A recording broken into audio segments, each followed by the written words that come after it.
ចូលមកដល់ភេទទី12ហើយការស្លាប់របស់ណាវីនៅមិនទាន់មានអ្នកណាដឹងនោះទេថាជាស្នាដៃរបស់ក្រុមចន្ទទីនៅយប់ពេញបរមីពិធីសង្កត់វិញ្ញាណបានធ្វើនៅមាត់អណ្ដូងសពរបស់ណាវី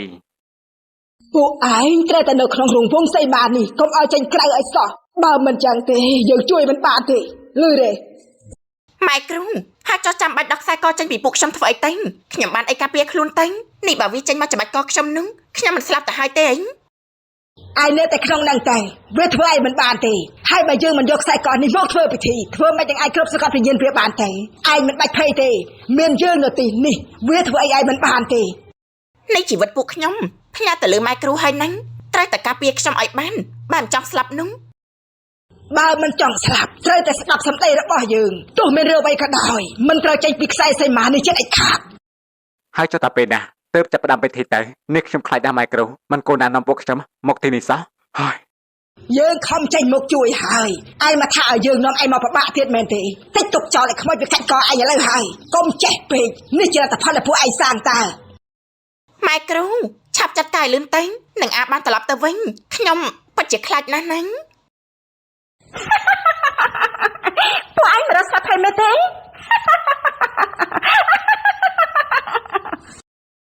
អូយម៉ែគ្រូនោះវាមកហើយគួយខ្លាចណាស់ម៉ែគ្រូចាត់ការវាទៅអើយស្ដាយតែម្ដងហើយអើយ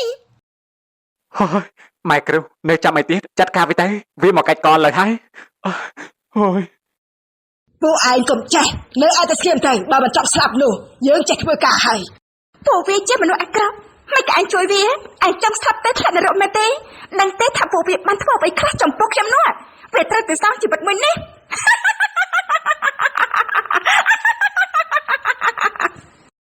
អត់ទេយើងមិនបានធ្វើអីនាងទេនាងស្លាប់តែខ្លួនឯងប៉ុណ្ណឹងម៉ែគ្រូឆាប់ចាត់ការវាទៅនៅដល់ណាទៀតយើងមានតួនាទីចាប់ខ្មោចជាពិសេសខ្មោចដែលអនាថាមិនត្រូវជាតិកំណើតដូចជានាងយើងឲ្យជំរឿឯងតែដល់ជាតិទៅបើមិនចង់មានកម្ពីច្រើនជាងនេះនោះដរាបណាពួកវានឹងមិនទាន់បានសំគ្រប់យ៉ាងដែលវាបានធ្វើមកលើខ្ញុំវិញ្ញាណមួយនេះគ្មានថ្ងៃបានសុខនោះទេគ្រូសាព្រីជាមនុស្សអាក្រក់ធ្វើតែរឿងអាក្រក់ជាពិសេសពុកម៉ែរបស់ខ្ញុំក៏ត្រូវឲ្យវាសម្លាប់គិតថាខ្ញុំព្រមមិនឈប់ងាយមែនទេនេះបើគិតថាជួយមនុស្សអាក្រក់នោះខ្ញុំក៏មិនចាប់បាច់គួរសំឡៃស្លាប់ទាំងអស់គ្នាតែម្ដងទេឯងគិតថាធ្វើអ្វីយើងបានមែនទេនាងខ្វាយកំពេកំពុកយើងមកនេះគឺមកកំចាត់ឯងហើយម៉ែគ្រូកុំនិយាយច្រើនអីចាត់ការវាទៅនៅឆ្លងឆ្លើយដល់ណាទៀតនាងកាន់ទេហេតុអីក៏នាងតាមចំកាប់ពីជាមួយខ្ញុំម្លេះខ្ញុំទៅធ្វើអ្វីនាងទេអះចុះយ៉ាឯងធ្វើបាបខ្ញុំឯងបំផ្លាញខ្ញុំចិត្តគំនិតពួកឯងសាំងអំពីអ្វីទេអត់ទេយើងមិនបានតាំងចិត្តឲ្យនាងស្លាប់ទេនាងសម្លាប់ខ្លួនខ្លួនឯងទេណាវិញឈប់មកចងកម្មពីជាមួយពួកខ្ញុំតែខ្ញុំសូមអង្វរណានាងស្លាប់ទៅហើយនាងទៅរស់នៅក្នុងភពរបស់នាងចុះកុំមករំខានពួកខ្ញុំអីនេះមនុស្សដូចជាឯងនេះចេះសូមអង្វរគេដែរហើយចុះពេលដែលខ្ញុំសូមអង្វរពួកឯងនោះឯងមិនស្ដាប់សម្លេងឯងដែរទេយប់នេះយើងនឹងយកជីវិតពួកឯងវិញទាំងអស់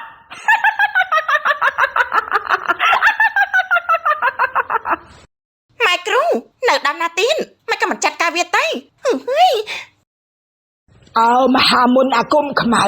សូមគ្របដណ្ដប់វិញ្ញាណខ្មោចមួយនេះកុំឲ្យវាមានអំណាចលបអន្លាចគេទៀតឲ្យវិញ្ញាណវានៅក្នុងអណ្ដូងនេះជារៀងរហូតទៅអូភាំងយើងបដូរជាមួយឯងហើយនាងគ្រូអាក្រក់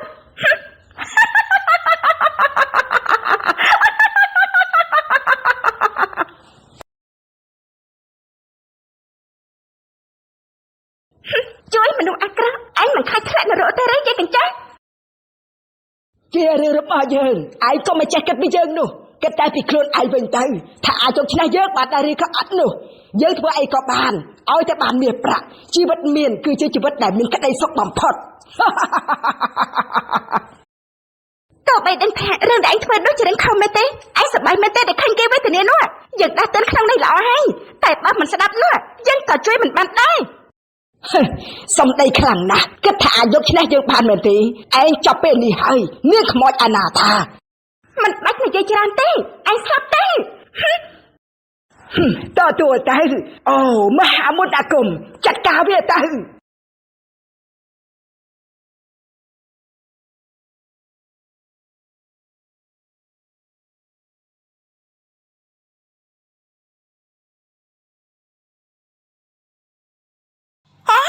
យ៉ាងមិនទៅហើយមិនក៏បាត់ទៅទាំងពីរអ្នកបែបនេះនេះឈ្នះវាឬអន់បងឆាយាកាត់ធ្វើយ៉ាងណាទៅតិចម៉ែគ្រូចាញ់វាទៅវាមកកាត់កងងាប់ទាំងពីរអ្នកឥឡូវហើយខ្ញុំថាយើងចេញពីទីនេះទៅណាអើយ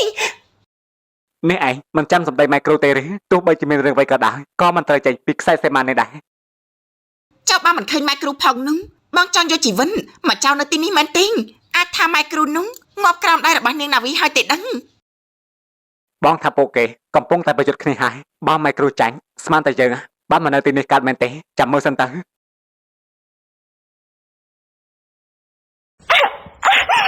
អូយនឹងគ្រូកញ្ចាស់ អើយនោះមកវិញហើយម៉ែគ្រូយ៉ាងម៉េចទៅហើយនេះវាចាញ់ម៉ែគ្រូហើយមែនទេ ហើយឆាប់ចាប់សង្កត់វិញ្ញាណវាទៅម៉ែគ្រូឲ្យចាប់ឡើង អូយអត់ទេយើងមកទៅដល់ទេហើយយើងទេហើយយើងទេអត់ទេមកយើងចេញមកវិញបាន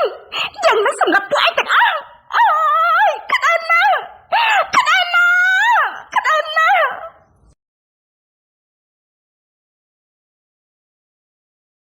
ម៉ែគ្រូនេះយ៉ាងម៉េចទៅហើយវាចាញ់ក្រោមដៃរបស់ម៉ែគ្រូហើយមែនទេ យើងប្រាប់ហើយថាយើងមិនអាចចាញ់ខ្មោចណានោះទេពេលនេះវិញ្ញាណវាត្រូវមុនខ្មៅក្របសង្កត់ឲ្យនៅក្នុងអណ្ដូងនេះរហូតហើយ ប៉ាត់ជាល្អណាស់នាងណាវិញចាប់ពីពេលនេះតទៅនាងនឹងមិនអាចមកលងបន្លាចយើងបានទៀតនោះទេមិនថានាងជាមនុស្សឬក៏ជាខ្មោចនោះទេក៏នាងនៅតែចាញ់យើងរហូតដែរ បើអញ្ចឹងយើងអាចទៅវិញបានហើយមែនទេអញ្ចឹងយើងឆាប់ចេញពីទីនេះទៅខ្ញុំមិនចង់នៅទីទេ ឈប់សិនពេលនេះវិញ្ញាណវាបានក្របសង្កត់ក្នុងដងមួយនេះហើយតែពួកឯងត្រូវចាំបណ្ដាំយើងថាមិនត្រូវឲ្យមានអ្នកណាយកឈាមរដូវស្រីក្រមុំមកចោលទីនេះឬធ្វើឲ្យប្រឡាក់នៅមាត់ដងនេះទេបើមិនចឹងទេមុនខ្មៅនឹងសាបសូន្យពេលនោះកុំថាឡើយមុនដែលក្របអណ្ដូងនេះសូម្បីតែយើងក៏ថយកម្លាំងដែរពួកឯងចាំដែរទេ ហើយខ្ញុំចាំហើយម៉ែគ្រូទីនេះគ្មាននរណាយកឈាមរដូវមកចោលទេអញ្ចឹងសម្រាប់ថាការងារមួយនេះជោគជ័យហើយមែនទេ តែកុំភ្លេចសន្យាជាមួយយើងឯងថាបកគលប្រាក់មួយចំនួនធំឲ្យយើងនោះហាមលេបពាក្យសម្ដីវិញឲ្យសោះណា ខ្ញុំមិនលេបសម្ដីនោះទេត្រឹមតែប្រាក់ប៉ុណ្ណឹងនោះព្រឹកស្អែកនេះខ្ញុំនឹងយកទៅឲ្យគ្រប់ចំនួនតែពេលនេះយើងចាក់ចេញពីទីនេះបានហើយនឹងនេះបើមានគេមកឃើញនោះច្បាស់ជាចាប់ហើយ ទៅបានហើយឆាប់រៀបរបស់ចេញពីទីនេះទៅ អូចង់ជួបល្មមហើយការប្រយុទ្ធមិញនេះនាំគ្នាបាត់ទៅណាទាំងពីរបែបនេះថ្មណាមកដល់ផ្ទះនេះមួយរយៈនេះពួកឯងធ្វើខ្លួនដូចជាប្លែកហ្នឹងគឺមិនគេមានកម្មវិធីណាម៉ាក់ខ្ញុំទៅចូលរួមកម្មវិធីជាមួយបងឆៃយ៉ាមែនទេបងឆៃយ៉ា អូមែនហើយម៉ាគឺកម្មវិធីខូបកំណត់មិត្តភក្តិនឹងណាចៃដន្យពុកខ្ញុំមិនបានប្រាប់ម៉ាសុំទោសផងណាម៉ា ចង់ធ្វើអីចង់ទៅណាស្រេចតែចិនមើលមិនឃើញក្បាលអ្នកណាទេឬយ៉ាងម៉េចហើយនេះគិតនាំគ្នាទៅណាទៀតហើយទាំងព្រឹកនោះគឺខ្ញុំចង់ទៅផ្សារទិញរបស់ដាក់ផ្ទះបាយនឹងណាម៉ាឃើញថាវាកចិត្តអស់ហើយដែរអញ្ចឹងហើយចង់ទិញទុកដាក់កុំឲ្យពិបាករឹងទៅទិញស្អីទៀតទិញម៉ាក់ទៅតែទិញកាពីម្សិលមិញនេះតាំងឡើងពេញទូតកកហើយនៅថាអស់ទៀតឯនេះបានចូលចង្ក្រានពីការទៅដែលថាអស់នោះមុខឯងនេះដែលចេះចូលចង្ក្រានដែរហីពធម៉ាម៉ែកមកនិយាយបែបនេះខ្ញុំគឺជាមនុស្សស្រីការងារចង្ក្រានបាញ់ត្រូវតែចេះខ្លះហើយគឺនៅក្នុងទូមានតែរបស់ដែលខ្ញុំមិនត្រូវការអញ្ចឹងហើយខ្ញុំចង់ទៅទិញដាក់ទៀនអញ្ចឹងខ្ញុំទៅសិនហើយហ្នឹងបងឆៃយ៉ាជួយជូនខ្ញុំទៅហ្នឹង អូមែនហើយអញ្ចឹងឆាប់ទៅតើព្រឹកទៅពេញបាត់របស់ល្អ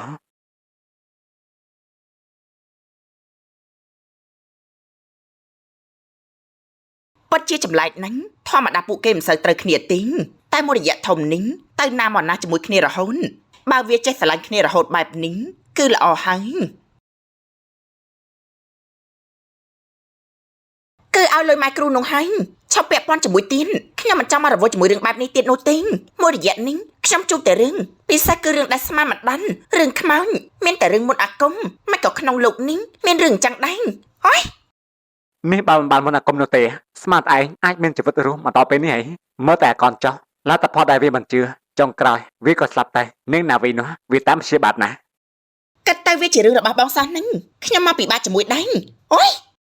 ណែកុំមកនិយាយដែរណាតាមពិតរឿងខ្លាចជាបែបនេះក៏ព្រោះតែកំណត់របស់ឯងនឹងហើយបើឯងគ្មានកំណត់ធ្វើបាបនាងណាវីទេរឿងហ្នឹងក៏មិនដល់ថ្នាក់ហ្នឹងដែរនៅមកបន្តឯងទៀត ខ្ញុំមានបំណងជួយបងឲ្យសម្រេចក្តីប្រាថ្នានៅមិនអរគុណខ្ញុំទៀតមិនក៏មិនមើលវាមិនក៏បណ្ដោយឲ្យវាងំ ឯងឈួតទេឯងមនុស្សវាចង់ស្លាប់ខ្លួនឯងឲ្យយើងធ្វើម៉េចបានហើយឈប់និយាយរឿងនេះទៅយ៉ាងណាក៏រឿងណាយ៉ាងណាក៏មិនអាចទៅកែវាបានដែរហើយខ្មោចនឹងណាវិញពេលនេះក៏មិនអាចបន្លំបន្លាយយើងទៀតដែរព្រោះជប់មិញនេះម៉ែគ្រូបានសង្កត់វិញ្ញាណវាទុកនៅក្នុងអណ្ដូងនោះហើយ បាក់កាត់មកផ្ទះនាងណាវិញដូចជាព្រឺអាម៉េចទេអេបងឆាយាមិញនេះបងមានឃើញដូចខ្ញុំដែរទេមនុស្សនៅមាត់បងអ៊ូនមិញនេះគឺដូចជានាងណាវិញអូយ មិនចាប់អារម្មណ៍ផងនាងណាវិញយ៉ាងម៉េចទៅបើជប់មិញនេះត្រូវម៉ែគ្រូចាប់សង្កត់ទុកនៅក្នុងអណ្ដូងនោះហើយនោះឯងនេះសម័យពេកហើយ តែខ្ញុំពិតជាបានឃើញច្បាស់ណាស់ថាពិតជាឃើញមនុស្សពិតមែនគឺស្តៀងនាងណាវិញអូយតិចម៉ែគ្រូនោះក៏ហក់យើងទៅដឹងនេះបើខ្មោចនាងណាវិញមិនត្រូវបានឃុំយើងក៏គ្មានសុវត្ថិភាពដែរ ណែបើខ្មោចនឹងណាវិញវាមិនអីនេះម្លេះជប់មិញនេះវាសម្លាប់ពួកយើងហើយបានហើយឈប់សម័យទៅវាគ្មានអីនោះទេ អើបើកតាឡានទៅហើយមកវិញចុះផ្សារមកផ្លែនទិញរបស់កុំឲ្យម៉ាក់សង្ស័យ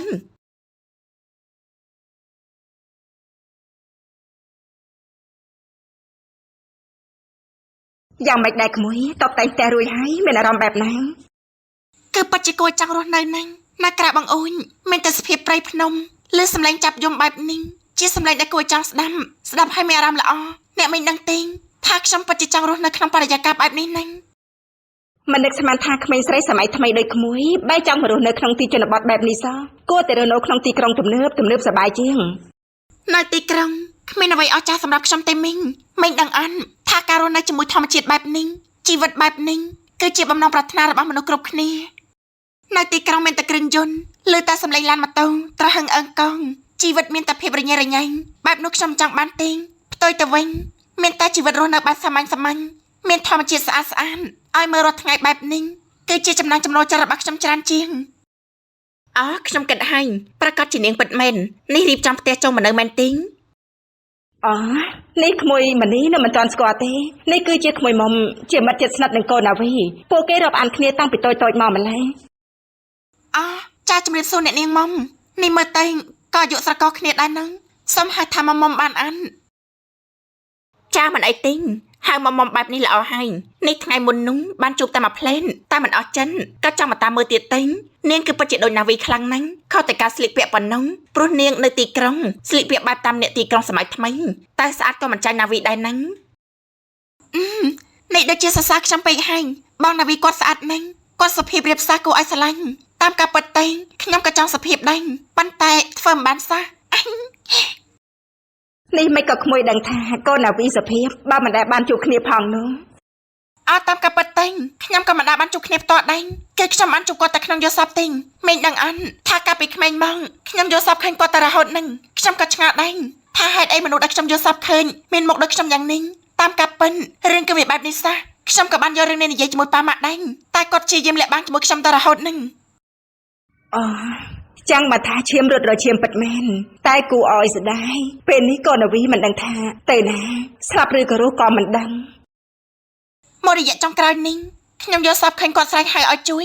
ខ្ញុំគិតថាគាត់ប្រហែលជាត្រូវគេធ្វើបាបហើយបានជាគាត់បញ្យល់សប្តិបែបនេះតែនៅក្នុងយល់សប្តិនឹងហាក់ដូចជាមិនសូវច្បាស់សោះតែមិនដឹងថាគូតរគាត់នៅណានោះ មីងព្យាយាមហៅក្មួយតាមរកគ្រប់ច្រកល្ហកបានទាំងប្តឹងប៉ូលីសឲ្យជួយរកពឹងអ្នកធ្លាប់ស្គាល់ឲ្យជួយក៏មិនបានផលមីងមិនដឹងថាធ្វើបែបណាទេបើទៅតាមគេដូចជានាងចន្ទទីថាពិតមែននោះប្រាប់មួយម៉ាត់ក៏អស់ចិត្តហើយបើថាស្លាប់ក៏សូមឲ្យឃើញសាកសពតែនេះគ្មានទាំងអស់ ណាវីនាងគ្មានថ្ងៃរត់តាមប្រុសនោះទេនាងស្រឡាញ់ដែនខ្លាំងណាស់រឿងអីដែលនាងធ្វើរឿងបែបនេះនោះ ណាស់ហើយចុះតាមកម្មផលចុះបើនិស័យមិនតាន់អស់យើងគង់តែជួបគ្នាទៀតបើនិស័យអស់ហើយក៏មិនដឹងថាធ្វើយ៉ាងម៉េចមានតែបណ្ដោយតាមនឹងទេអូមែនហើយក្មួយនេះក្មួយមានត្រូវការទិញរបស់របរទុកប្រើដែរទេផ្សារនៅរៀងឆ្ងាយពីភូមិបន្តិចហើយបើចង់ទៅចាំមីងឲ្យកូនដែនជូនទៅណា មិនអីទេអ្នកមីងខ្ញុំថាខ្ញុំចង់ឲ្យមុំជូនទៅវិញម៉ាម៉ាជូនខ្ញុំទៅផ្សារបន្តិចបានទេខ្ញុំចង់ទិញរបស់ខ្លះមកប្រើក្នុងផ្ទះចាបានតែខ្ញុំក៏ជាអ្នកលក់ដូរនៅក្នុងផ្សារនឹងដែរពេលនេះទៅផ្សារខ្ញុំជឿថាមានមនុស្សមិនតិចនោះទេដែលយល់ច្រឡំថានាងគឺជាណាវីនោះ ចាំក្មួយមុំចាំជួយជូនក្មួយមនីទៅផ្សារចុះមីងគិតថាទៅផ្ទះសិនហើយមិនទាន់បានធ្វើបាយម្ហូបនោះទេក្មួយមនីល្ងាចនេះបាយជាមួយមីងសិនទៅក៏បានដែរណា មិន អីទេអ្នកមីងខ្ញុំអរគុណហើយ ចាំមីងសុំតមុនហើយណាក្មួយមុំចាំជួយជូនក្មួយមនីទៅផ្សារផងទៅចឹង ចាអ្នកមីងចាំខ្ញុំជូននាងទៅ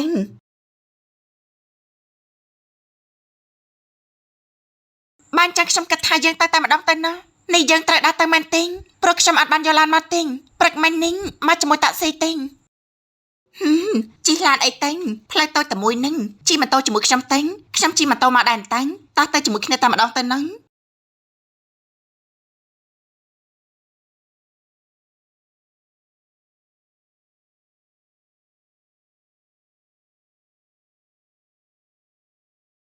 អ្នកលក់ជួយថ្លឹងសាច់ឲ្យកន្លះគីឡូមកហើយជួយដាក់បន្លែ 4-5 មុខមក1មុខកន្លះគីឡូ បន្លែមានច្រើនអ្នកនាងយកអីខ្លះប្រាប់មកស្រួលខ្ញុំរៀបចំជូននាង ស្អីក៏ដាក់មកខ្ញុំទិញអត់តែមានទេបន្លែស្អីក៏បានដែរឲ្យលឿនៗទៅក្តៅសឹងស្លាប់ហើយ ខ្ញុំមានការ៉ុតស្លាតស្ពៃថៃល្ពៅត្រាប់អនងខ្ទិះដំឡូងប្រាំងពតប្រាំងខាត់ណាស្ពៃបូកូតកូនកឆែតតឡាញមានច្រើនទៀតអ្នកនាងថាមកយកអីវិញខ្ញុំរៀបចំឲ្យត្រូវនឹងបំណងណាង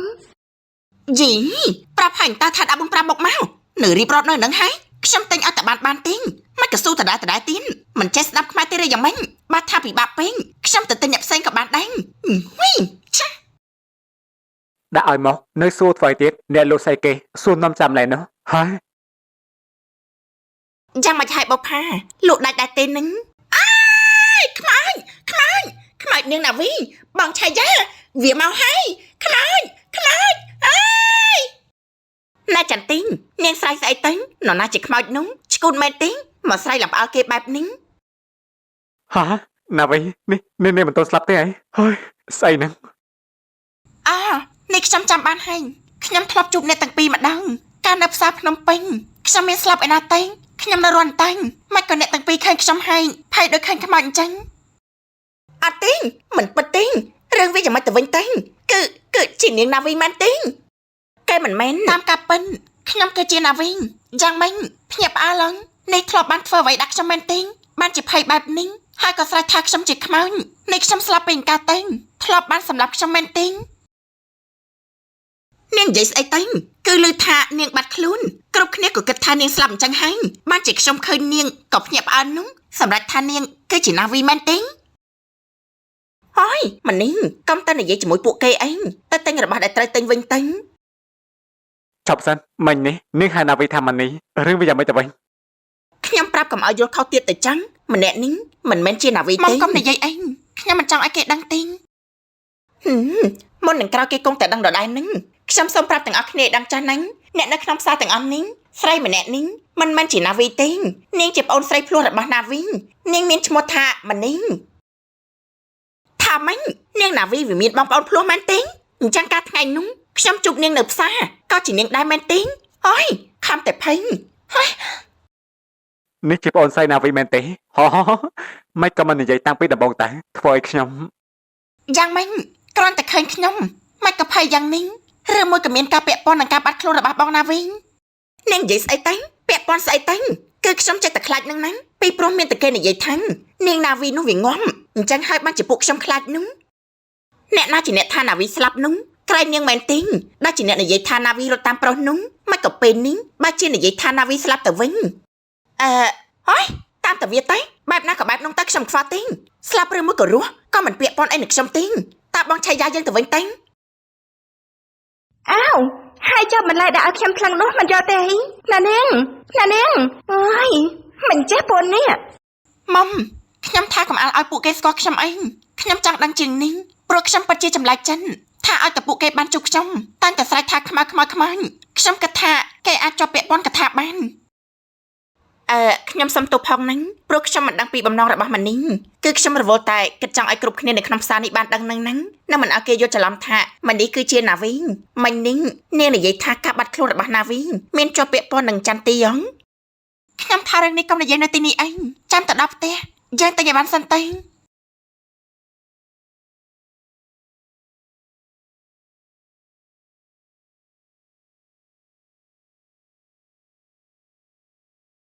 ហើយនេះនាងណាវីវាមានបងប្អូនភ្លោះតាំងពីកាតេមិញនេះខ្ញុំភ័យណាស់បងអញ្ចឹងតាបានជាថ្ងៃមុននោះជួបគ្នានៅភ្នំពេញរត់ស្ទើរតែដាច់ជើង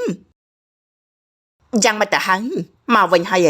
ហើយចុះឯណាថាទិញរបស់ដាក់ផ្ទះបាយនោះមិនក៏មកវិញដៃទៅទីបែបនេះអូគឺចៃដន្យអីខ្ញុំមានការបន្ទន់តែមិនបានទិញថ្ងៃក្រោយចាំទិញក៏បានដែរម៉ាក់អោយ៉ាងម៉េចនឹងម្ដងថាអញ្ចេះម្ដងថាអញ្ចឹងប្លែកអត់មានលុះមួយថ្ងៃសោះកូននេះខ្ញុំក៏សុំទៅសម្រាប់ដែរណាម៉ាក់អោមិនទាន់បានស៊ូនំអស់សេចក្តីផងកិច្ចមុខទៀតហើយហើយមួយកំឡោះកំមុំអស់ហើយតែមិនចេះជួយការងារប៉ាម៉ាក់សោះឲ្យប៉ាម៉ាក់ចិញ្ចឹមដល់ពេលណាទីនខ្លួនក៏ធំអស់ហើយនោះ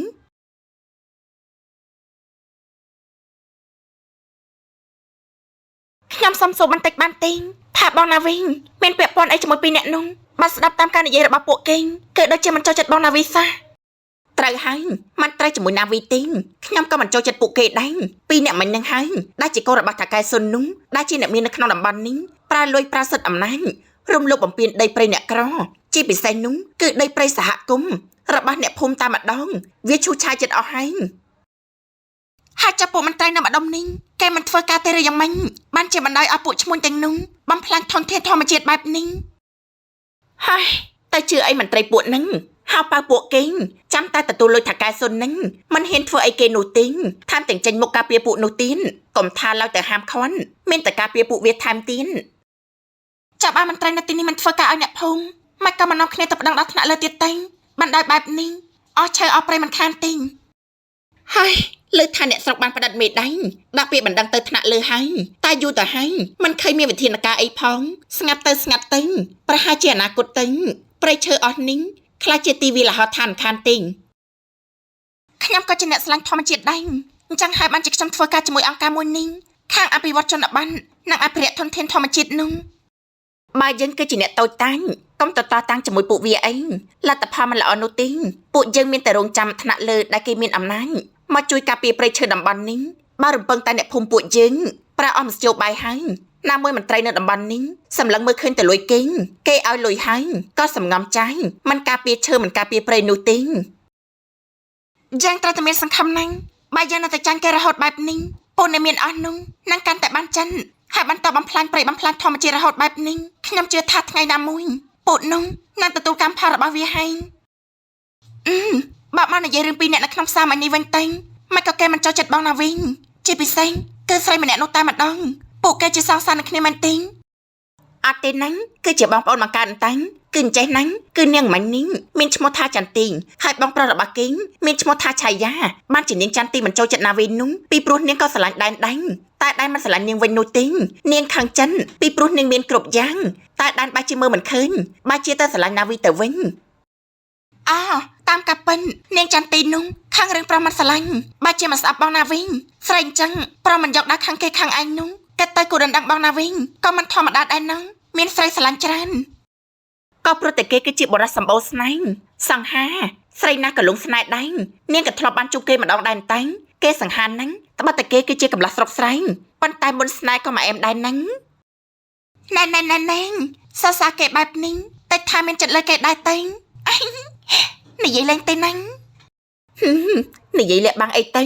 កាលពីមុនហ្នឹងពេលដែលមិនទាន់ចូលស្ដីដណ្ដឹងណាវិញខ្ញុំក៏មានចិត្តលើគេតិចតួចដែរហ្នឹងតែក្រោយពេលដឹងថាគេស្រឡាញ់គ្នាខ្ញុំក៏កាត់ចិនត្រឡប់មកធម្មតាវិញទៅពីព្រោះគិតថាជារបស់មិត្តហើយនេះកុំនិយាយប្រាប់ដែរហ្នឹងបើសិនជាគេដឹងខ្ញុំខ្មាស់គេស្លាប់ហើយ